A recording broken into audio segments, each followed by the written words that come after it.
So right now we're gonna go into Daedalus Point, everybody. Frozz versus Tefel, and Reach was kind of the interpreter of what was going on in that chat there. It was a crazy chat nonetheless. So in any case, we are now in the game itself, and let's go and enjoy it. Sure.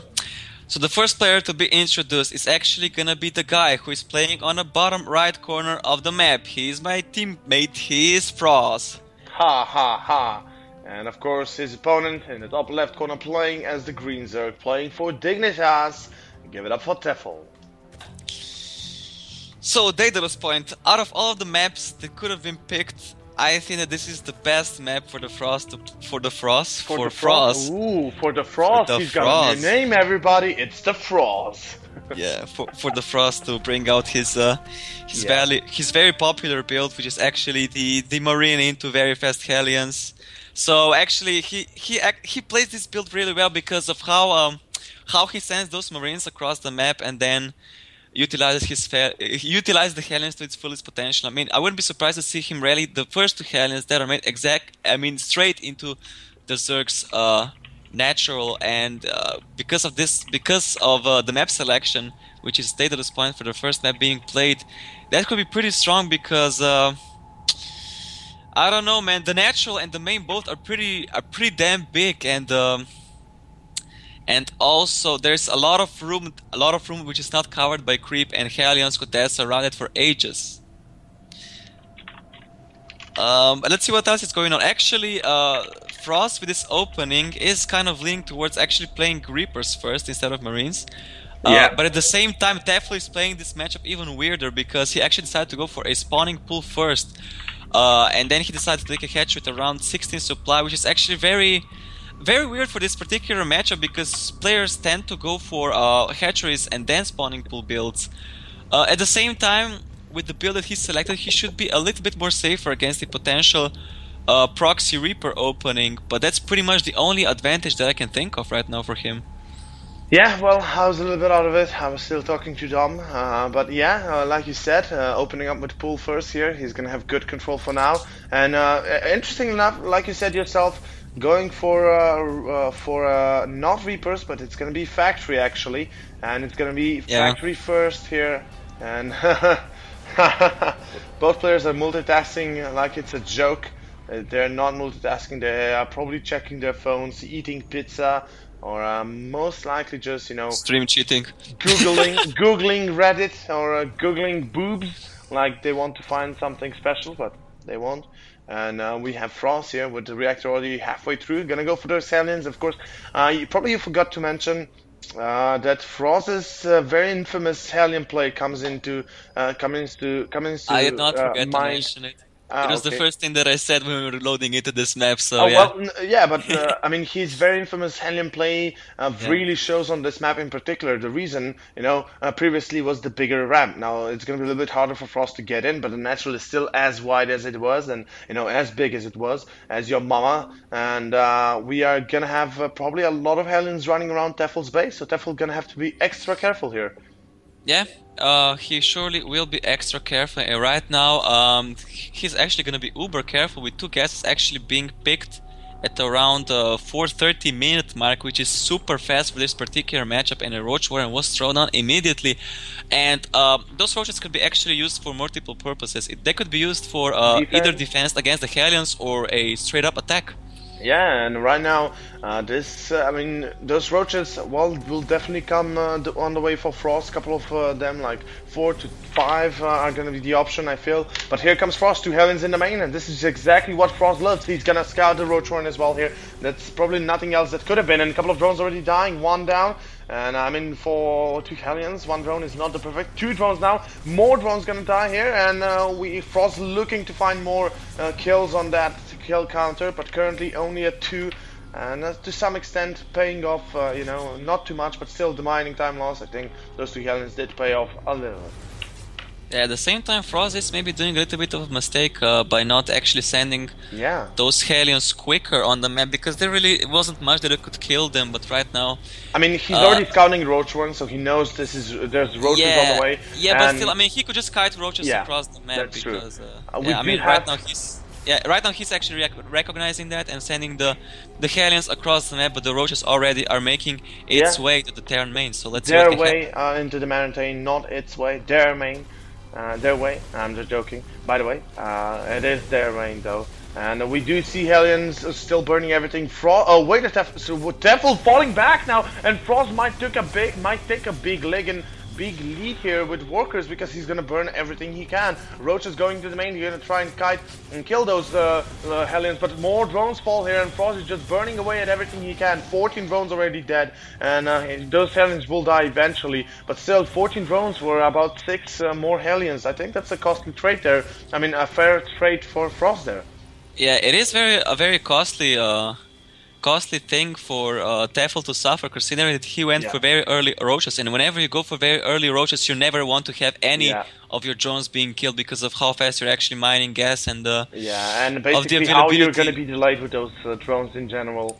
Exactly, because the Roaches themselves, they force you to mine a lot of gas if you really want to get to any significant amount of them. So what Tefel is gonna look for right now is try to find an opening in the Terran space, maybe do maybe do some damage. But 6 Roaches against a bunker and more Marauders being on the way, they should be thwarted down by Frost pretty efficiently. Exactly, and we see with the bunker up and running, this shouldn't be a problem here. And Tefel is gonna try and find an opening to the left side. He's gonna find one. Frost still gotta be careful, but I mean, right now there shouldn't be too much of a problem for Frost to handle this.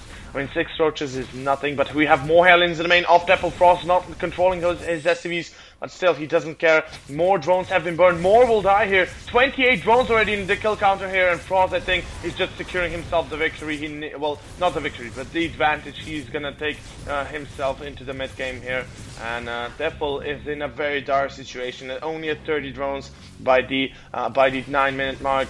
He's really running low, losing 32 drones in total. That's a little bit of a loss to endure.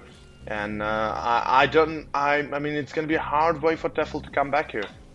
Yeah, he's pretty much lost half of the drones he's made, and that is definitely a position that you never want to be in as a Zerg player. Also, his counterattack with the Roaches didn't really do much damage, and another overall by him will fall also.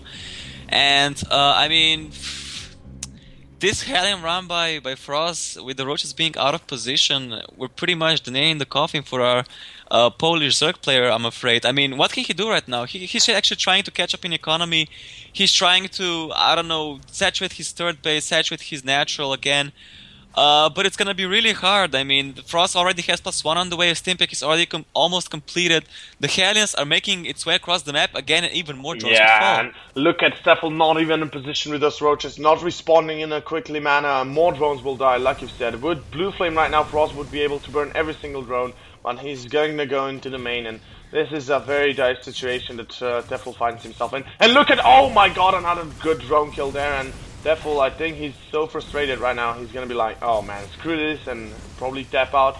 He's gonna still be in the game, obviously, but to some extent his mind is going like, right now I'm so far behind, how can I ever make a comeback by this? I mean, I'm really gonna have to do something special to be able to survive. I see Frost is still playing with Tefel a little bit, killing more drones, and look at that, 47 in total drones killed, and 41 currently is a drone marker for Tefel. And behind this, like you said, Frost having +1 on the way, Medivacs as well, and we see Tefel like here is just, what does NC mean? Yeah, I mean, Tefel is a little bit disappointed, of course, by the game itself. At the same time, Frost doesn't really look to take this game pretty much longer because of how much production he's added up, and the third base still not being on the way. And third CC.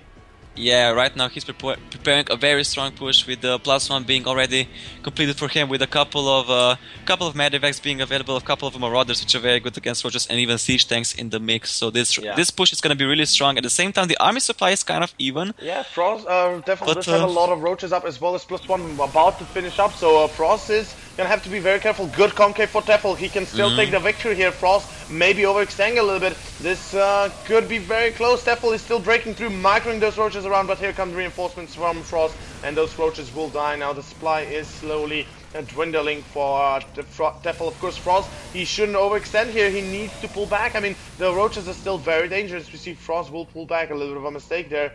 And behind this, He's taking his third now, a little bit later than usual. Of course, Tefel at only 44 drones. He's behind this. Look at that amount of links on the way, as well as roaches. Again, Tefel is going to be on full offensive. frozz is going to have to be careful. I mean, if he doesn't want to die here, he's got to have those siege tanks up and running, as well as defense. Look at that. What he should do at this point is just throw down a couple of static defense, maybe try to play this game out a little bit slowly. Wow, but and just Tefel never built link speed. Ah, that's such a big mistake there by Tefel. And we see Bio I mean, frozz again over moving, or overtaking his position a little bit. But I mean, he must be very careful against Tefel in every situation. Yeah, at the same time, come on, this is Tefel. I mean, I've never really seen him build league speed in this particular matchup, so I'm not really surprised by that. But at the same time, I mean, frozz still taking a couple of trades there in the middle, but with his economy actually still being better, that's quite okay for him.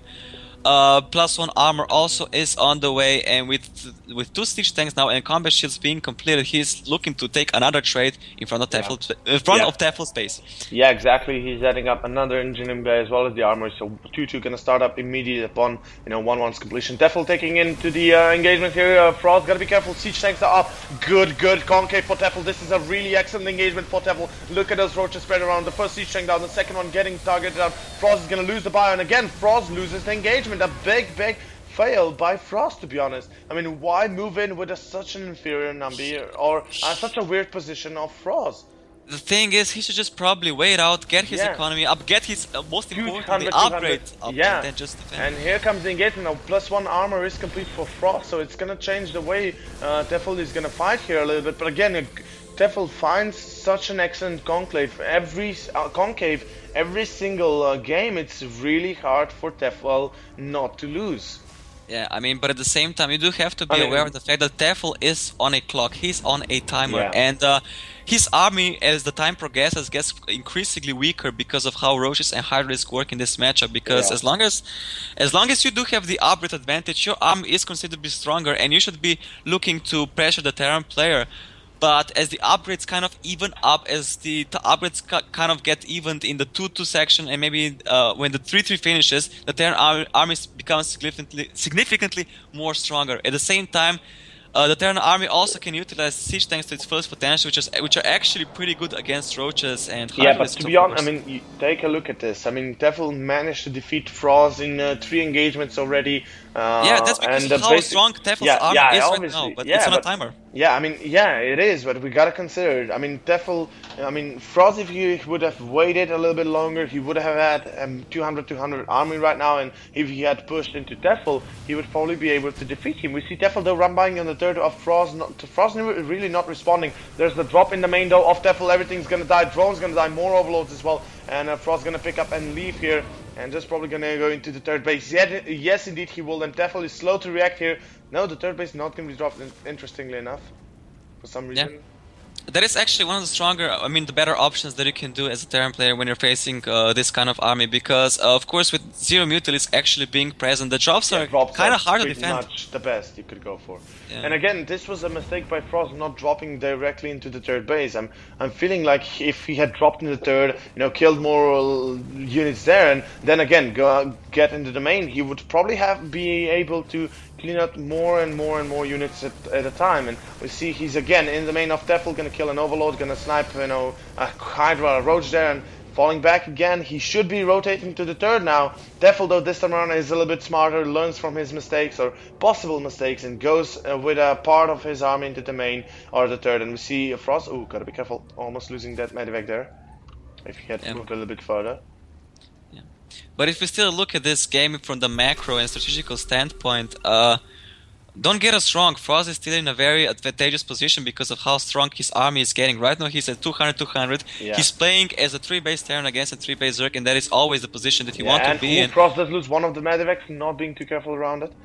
At the same time, he just has to kind of load back into the bunkers with the +2 timing being available for Tefel, and the only thing he has to do right now is just defend his push comfortably, and he should be in a very good position in this game. Yeah, but frozz again moving out here. I don't think this is the smartest idea from frozz, but Tefel does find himself in a peculiar position. Those Hydras are in front, Roach is not defending. We see mana mules being dropped by frozz, and he's gonna get engaged 2-2 with frozz. His army is just too strong, and Tefel leaves the game immediately.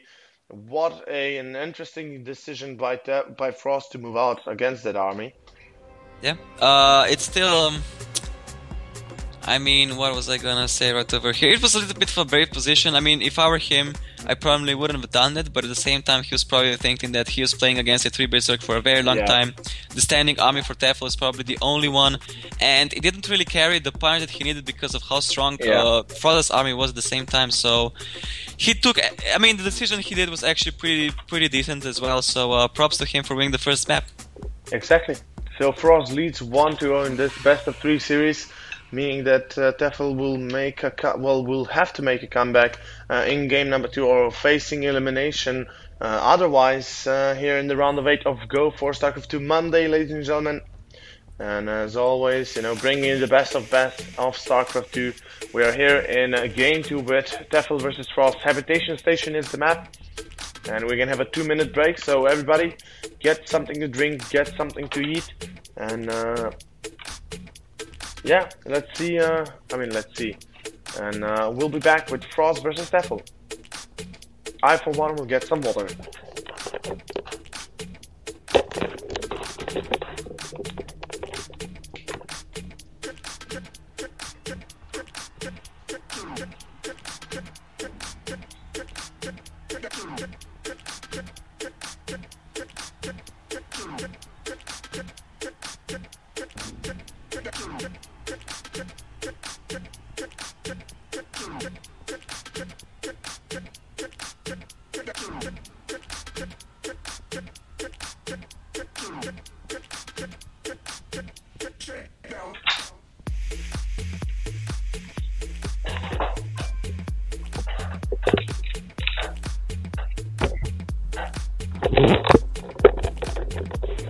Okay, and I think we're ready. Oh, let's see. Yeah, we are. Okay, so, ladies and gentlemen, frozz versus Tefel starting up again, game 2 here, and we should be entering an exciting game 2. Of course, both players are quite heated up. Tefel not too fond of Terrans, but let's see how it goes. In either case, Dom, you suck, and get out of my lobby. Nah, I'm just joking. And Dom, of course, is the caster for Poison TV, who is also casting this match for some reason. I should bash his skull in. That was a joke, by the way. No, it wasn't. No, it wasn't. I told you he's a little bit of a psychotic guy over. Having fun as always here at the Go4SC2 Cruise stream. Having a lot of fun and reaching over, making it happen. Reach over, making it happen.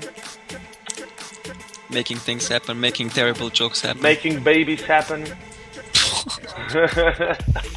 Oh Lord, I mean, let's just take it over into this game. I'm gonna introduce our first player, which is going to be the green Zerg player playing on the top right corner of the map, Habitation Station Ladder Edition. It is none other than Dignitas Tefel. And of course his opponent in the top left corner playing for MIA. Give it up for frozz. What are you eating, Reach? Because I'm gonna take over for you because I know you're eating something, but you have to tell me what. I wasn't. Okay. What are you eating? I was eating these delicious what? Sesame Okay, sticks. keep on eating. Don't worry, you can keep on eating. Just mute yourself so we don't hear like a big bull eating grass. No, I wasn't eating that. I mean, I was eating it before. I was just there was a little bit of sesame seed behind my teeth, so I had to get it out. But it's fine now, so fear not. Sorry, we don't need the details. Get out of here.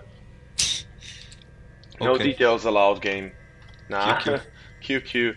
Of course, we are in game 2, ladies and gentlemen. This is frozz versus Tefel. This is possibly the last game for Tefel in this tournament. If he loses it, he is gone. He's down and out. And of course, frozz advancing to round of 4. And frozz has been having great results lately in Go4, making it to the round of 4, to the finals, to all sorts of great positions. So I'm very happy to see him again in such state, playing like a madman. And of course, behind this Tefel. He was one of the best Zergs in Europe a couple of years ago. But right now he's really stagnating a little bit. Hopefully he will make a spectacular comeback. For sure. At the same time, he's once again deciding to go for a pull before hatchery build, which is actually this is what which is weird, but that is just what he does, I guess. Let me give you a little bit of a knowledge bomb on Polish Zergs. Dana, Tefel, Senin, you name it, everybody go for pull first in every single game. They do not. It does not matter. Is it Alterzim? Is it Frost? Is it whatever? They go for pull first because they want safety before economy, and they will not deviate from that in any point in time. Yeah. At the same time, there were certain players that were making the argument that that going a pull before hatchery build, you're not actually any more safer against a proxy 11-11 than if you go for a hatchery first. And the reasoning behind that is that if you go for a hatchery first, then your hatchery completes faster, you get creep faster, and then the availability of a queen and a spy crawler being made on the natural is faster because of that. So I mean, there are arguments on both the sides. I mean, you do also get speedlings, zerglings a little bit faster because of that. So, I mean, the argument could go either way, but at the same time, I mean, as long as the players are pretty comfortable using whatever any opener, it should be pretty fine. So, yeah. Exactly. We do have to keep in mind, though, or at least us do, that pro players do know how to drone count, drone stack, and drone pool and defend against early on bunkers and a couple of marines early on. So we gotta keep that in mind. And that's why they probably prefer hatchery first before pool, because they are aware of the fact in case of an 11-11 they can still hold it to some extent before too many marines get out with only workers. So yeah, that's one of the things we gotta consider, Reach, because otherwise we're not making a good casting show. We're not good casters, simply. Nope. That's pretty cool. At the same time, Tefel right now, scouting a pretty standard opener by frozz, decided to throw down a very quick extractor still. And blocking the ramp with a queen there, nice play, but a drone does fall here. Yeah, a couple of drones will still fall, but the two queens are actually making quite decent defense right now. So imagine the hit there, more drones fall, 2 in totals, and the Hellion does survive. Yeah, the Hellion does survive, but still, it wasn't really much at the same time, so the Tefel right now should be feeling a lot more comfortable in this game than he did in the previous. Right now he's also following up with the third and the third gas as well. That is so damn fast, and heavy roach play is in order again. I mean, and lair on the way. We should be seeing roach run as well as an evolution chamber being added up. Frozz gonna block the third hatchery on the gold with the bunker at least. That's interesting enough. But we have 4 Hellions entering Tefel's natural here. A couple of drones do fry, and more drones fall as well here.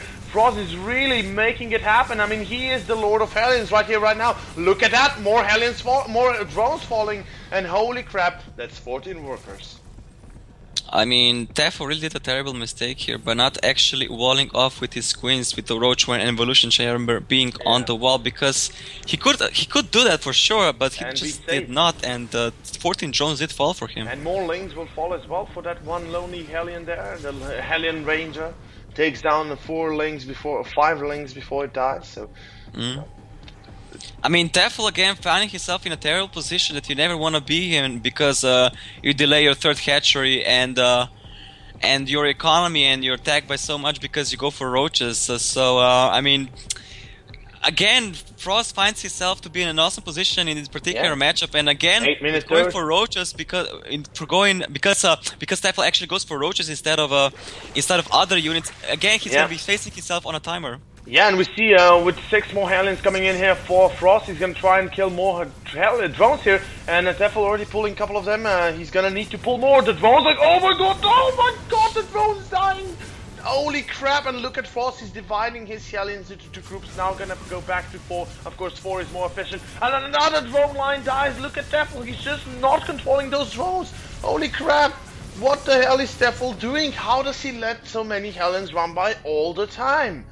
Yeah, I mean, as far as drone control is concerned, you just can't really do much. No, at the same time, the wall drones. itself I mean, couldn't be blocked by shore. So I mean, to be honest, look, let's take an honest look here. Tefel could be splitting drones, not just drawing them in a single file line. He could be blocking his natural off with queens because he knows he's playing against Frost. He knows that Hellions are in shoot, and also he could be just playing generally more against Hellions. Now he's having roaches out, but again, look at those 3 Hellions. They're gonna go into the main here. Tefel though finally does wall in. Holy crap, that's a close call. But again, I mean, Tefel, I don't know, 3 times in a row he got tricked like that. I mean, the first Hellion round I didn't really do much, but I mean, that's acceptable for the first 2 Hellions to come into your main. But the other consequential Hellions should definitely not get there, especially if you're playing roach-centric play. And especially if you have an Evo chamber and a roach warren to block the ramp. I mean, that's just plain stupid. And to be honest here, I mean, the 2 Hellions also did a lot of damage. 2 drones for basically for 1 Hellion, and I think that's an excellent trade for the Terran. It might not seem much for the Zerg, but to be honest, every Zerg counts. Every drone counts. Yeah, for sure. I mean, and a lot of drones did fall, 31 drones in total, which is absolutely brutal. And we gotta keep that in mind, that's before the 10-minute mark, also before the 3rd base was even fully saturated. And that does show in the drone count quite a lot, 61 drones currently up. There could have been 92 at this time, but of course, again, supply in favor of frozz, and as well as, you know, economy, we could say to some extent. Frozz not going for the 3rd dome, like you said, and again, gonna be a 2-base push here. Yeah, it's gonna be a two-base push, and I wouldn't be surprised for the 3rd base to be taken as soon as the army does push out for Frozz. At the same time, what I was gonna say, Frozz is actually doing something that he didn't do in the previous game. He's attempting to do a couple of drops sooner than he did before, which can do a lot of damage. And they could be very deadly, of course. We see that Tefel is on spa with defense for roaches would be enough for now, but here comes the big move out from Frozz. Now this bio army is looking very scary. Though Tefel has a lot of roaches up, we gotta consider that as well. Hydralisk joining this this engagement here. Tefel has 1-1 complete as well as +2 coming in. So Tefel could consequentially just simply crush this bio here, and he's looking like it. Siege tank though, sieging up Tefel. You gotta be careful, but Frozz, he shouldn't overextend. He has to find in the siege tank line, otherwise he will be just simply eliminated. And let's see, Tefel, I mean, Frozz should be careful. He cannot force too big of an engagement. Good concave for Tefel again here. And look at that engagement for Tefel. That's really good. Hydralisk have good coverage of the area. The bio is still moving, probing on, and Tefel is slowly but surely dwindling down the bio. The Hydralisks do remain. And look at Frozz. He's just overextending again here. I don't know what the hell is with Frozz and overextension, but he has a serious problem with it. I mean, one of the most deciding factors for this particular fight was that +1/+1 was finished for Tefel, while +1/+1 was not finished for Frozz. And right now, Tefel is actually finding himself a very good upgrade advantage, with the +2/+1 actually being finished for him, while the +1 is still on the way for Frozz. And I mean, the quality of the army was there for Frozz, but the upgrades were unfortunately not. And he's gonna be lacking in the upgrades for a big portion of the game. And one of the most important things in this particular matchup, when you're playing against a Roach Hydra unit composition, you want to kind of keep up on upgrades, and he's just not doing that.